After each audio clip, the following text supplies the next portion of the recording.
Meghan Markle has now become totally obsessed with astrology because she is trying to do everything possible to save her career, to save her marriage. Now, I don't believe any of this is genuine. You know that. This is part of what narcissists do and what people with psychological disorders do, which is that it's anyone but me.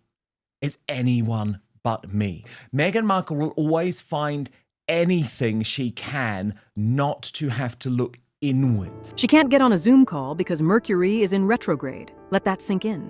Meghan Markle, the woman who once lectured the world about mental health, who gave tearful interviews about the crushing weight of royal duty, who positioned herself as a serious businesswoman, a global humanitarian, a force of nature, cannot schedule a business meeting because her star chart isn't aligned.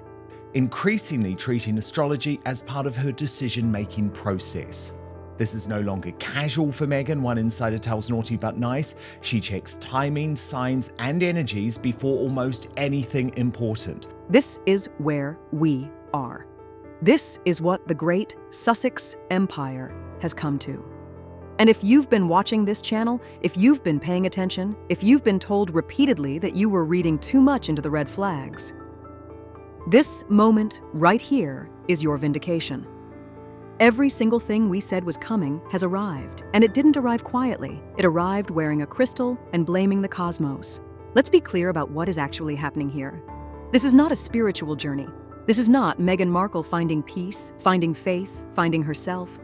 This is a woman who has systematically burned every single human relationship she has ever had in a professional context and has now run out of people to blame. Meghan is now deeply focused on spiritual alignment, cosmic timing, and protecting her energy as she tries to regain control of her next chapter. She's gone through the royal family. She's gone through her own staff. She's gone through Spotify. She's gone through Netflix. She's gone through the British press, the American press, her own father, her own half-siblings. She has left a trail of ghosted allies, fired assistants, and bewildered executives from Los Angeles to London. And when you have exhausted every human scapegoat available to you, when there is literally nobody left standing in the room, what do? You outsource the blame to the universe itself. Think about the sheer audacity of that maneuver. She can no longer blame that dreadful royal family. She's milked that well dry, and even her most devoted defenders have noticed the returns diminishing. She can't blame Netflix, because Netflix still has leverage she needs. She can't blame her staff, because there's barely any staff left to blame. So now the excuse is cosmic. Now the excuse is destiny. Diana did absolutely live by this stuff. For Meghan, Rob, it seems to me like this is more of an excuse. You know, this is why things are going so badly. Now the excuse is that the stars themselves are conspiring against Meghan Markle.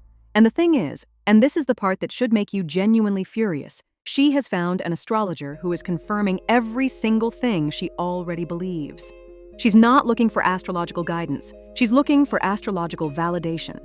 There is a profound difference, and Meghan Markle knows exactly what she's doing. Because here is the brutal truth that the reporting makes clear. She is not stupid. Vain? Yes. Self-absorbed? Absolutely. But not stupid. She knows the walls are closing in. She knows the money is running out. She knows the Netflix goodwill has curdled. She knows that the Sussex brand, the thing she bet everything on when she torched her relationship with the institution that gave her global relevance, is failing. Often don't want to accept any responsibility if their career, if their life is not going the way they think it should. Instead of blaming themselves or their talent or their lack of work ethic, they can blame somebody else. She knows all of this. And rather than look inward, rather than sit with the uncomfortable reality that she is the consistent common denominator in every single one of her professional disasters, she has found the ultimate exit ramp. It's the stars, it's the energy, it's the cosmic misalignment. One insider told reporter Rob Shooter that Meghan will not take a major meeting until she has checked the stars. If the energy feels wrong, she delays it. If the chart looks off, she waits. And here's the detail that crystallizes everything. Someone who was potentially doing business with Meghan was told they could not schedule a Zoom call because her chart wasn't aligned. A Zoom call in 2025. You cannot get 45 minutes on a video conference with the Duchess of Sussex because Mercury is having a bad week. Do you understand what this means for anyone trying to work with her? Do you understand what this signals to the industry she is desperately trying to stay relevant in? Hollywood runs on relationships, on reliability, on showing up, and Meghan Markle cannot show up to a video call because the universe said no. This isn't a quirky personality trait. This is professional self-destruction dressed up in spiritual language. And the people watching this, the executives, the producers, the potential partners, they are watching too, and they are quietly crossing her name off their lists. Not dramatically, not with a press release, just a polite non-response, a calendar that never quite finds an opening, a conversation that simply doesn't continue. That is how Hollywood actually ends careers. Not with a scandal, with silence. And here is what those crossed-off names represent in practice. Every declined meeting is a relationship that doesn't form. Every rescheduled call is a partner who finds someone more available, more professional, more predictable. The entertainment industry is not patient with talent that generates chaos without commensurate returns. Meghan generated chaos from the moment she arrived in Hollywood, and the returns, creatively, commercially, critically, have been negligible. The Spotify deal ended without a meaningful body of work to justify it. The Netflix output has been thin and poorly received relative to the astronomical expectations attached to it. When you are producing at that level, you cannot also be the difficult one. You cannot be the one whose assistant has to call and explain that today's meeting needs to move because Venus is in the wrong house. Meghan Markle will always find anything she can not to have to look inwards. Timing is everything, and lately she feels much of what's happening around Netflix has been astrologically out of sync. That combination, under-delivering and high maintenance, is the fastest way to become permanently unavailable in Hollywood's unofficial ledger. And Meghan Markle has been writing her name into that ledger for years. Now, let's talk about the Diana parallel, because this is where the manipulation gets genuinely sophisticated. The reporting draws a deliberate comparison between Meghan's astrology obsession and Princess Diana's well-documented relationship with psychics and spiritual advisors. And you need to understand why that comparison is being made. And more importantly, who benefits from it being made.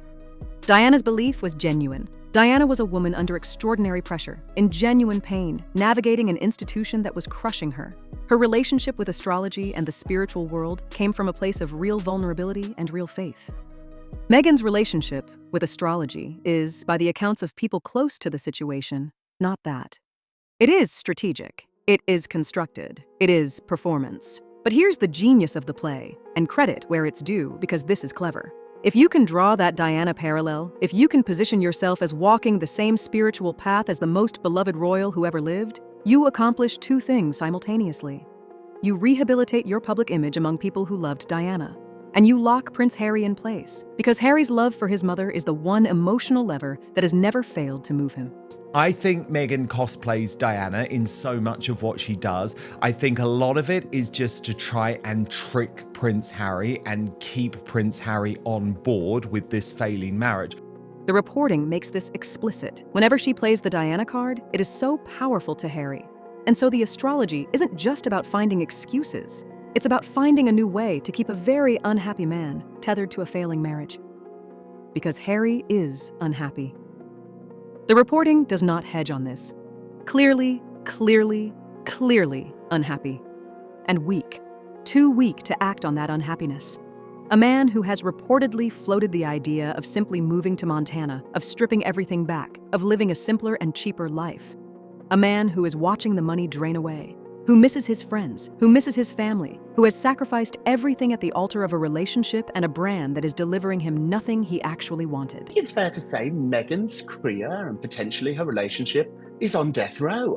She now is at the end, and she's not a stupid person. She might be vain, she might be self-absorbed, but she isn't stupid. She has to know that to some degree, so she can't blame the usual suspects. You've listed all of them. But how long is Prince Harry going to continue to be suckered by this? Because we know how unhappy he is.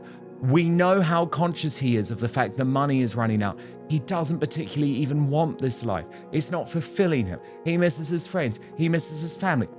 But Meghan has read him correctly every single time. She knows his pressure points. She knew them the day she met him. And the Diana card. The suggestion that this spiritual journey is something his mother would have understood, something his mother would have embraced. That is a master stroke of emotional manipulation from a woman who has spent years perfecting the art. And it works precisely because Harry has no counterweight. The friends are gone. They were gone within months of the relationship becoming serious, quietly removed from his orbit one by one, until the social circle that remained was entirely hers. The family is estranged, and whatever private channels of communication might have remained have been complicated beyond repair by the decisions he made publicly on record in print for money. He burned those bridges himself at her encouragement, and now finds himself standing on a very small island with very few options and one person holding the map. When you understand that architecture, the Montana fantasy makes complete sense. Suggested, why don't we just move to Montana? Why don't we just live a simpler, cheaper life in Montana? Now, eventually, will he snap having to put up with this? Because it doesn't feel to me like Meghan is even contemplating any type of admission of failure. It is not a plan.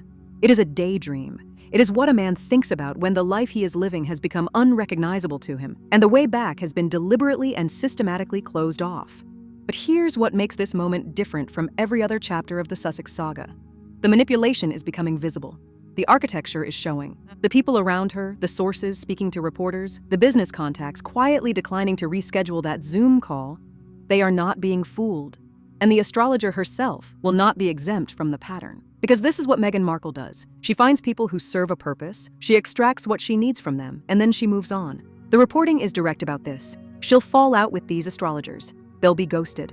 She'll be on to the next, possibly Scientology. Because this is not a spiritual awakening, it's a staffing decision. And like every other staffing decision Meghan Markle has ever made, it will end in someone being discarded. The astrologer will one day find herself on the same list as the Kensington Palace aides, the Spotify executives, and the friends who thought they knew her. The only thing that changes is the category. The Lauren Sanchez situation tells you everything you need to know about where Meghan's head is right now. She dismissed Lauren Sanchez. She smiled to her face and tore her apart behind her back. She thought Lauren was loud and thirsty and not worth her time. And then Jeff Bezos married Lauren, and suddenly Lauren Sanchez has access to billions of dollars and streaming platforms and the kind of genuine power and influence that Meghan has spent years pretending to have. And now, Meghan is sending handwritten notes, curated gifts, homemade jam, because that's what she does when she realizes she's made a strategic error. She deploys the charm offensive. She reaches for the performative warmth that she weaponizes so effectively when she needs something. But Lauren Sanchez remembers. And the billionaire class, the real money, the people whose validation Meghan has always craved, they are not interested. Because real money doesn't want the spotlight. Real money doesn't want the chaos. Real money doesn't want to be in a relationship, professional or otherwise, with a woman who cannot attend a meeting without consulting the heavens first. What makes the Sanchez miscalculation so revealing is the specific nature of the error. This was not a random social slight. This was Meghan doing what she has always done, categorizing people by their immediate utility, dismissing those who don't register as sufficiently powerful, and failing entirely to account for the possibility that circumstances change. It is the same instinct that led her to keep a running list of people who had wronged her, the same instinct that made her a liability to the palace staff who tried to work with her, the same instinct that left Spotify executives quietly incredulous when the contracted work failed to materialize at the expected standard. She has always been extraordinarily good at reading the room in the moment. She has always been extraordinarily bad at understanding that rooms remember, Lauren Sanchez remembered, Hollywood remembered. And now Meghan is sending jam to a woman whose husband controls more capital than most small nations, hoping that homemade preserves can undo years of private contempt. They cannot. But the attempt tells you exactly how desperate the calculation has become. Here is what we are actually watching. We are watching the final stage of a very particular kind of collapse. Not the sudden implosion of a scandal, but the slow, grinding erosion of credibility, of options, of leverage. The money is running out. The Netflix relationship has soured. The staff is gone. The allies are gone. The royal narrative has been exhausted. And what is left is a woman in a $14 million house in Montecito, checking her star charts before she decides whether to answer an email, while her husband quietly stares at the wall and thinks about Montana. She is not a victim of the universe. She is not cosmically unlucky. She is not experiencing astrological misalignment. She is experiencing the entirely predictable consequences of who she has chosen to be and how she has chosen to treat every single person who ever extended her trust, or opportunity, or goodwill. And the painful irony is that the stars she consults so religiously have never once told her the one thing she actually needs to hear, that the pattern is her. that the wreckage is hers, and that no planetary alignment can retrograde her way out of what she has built.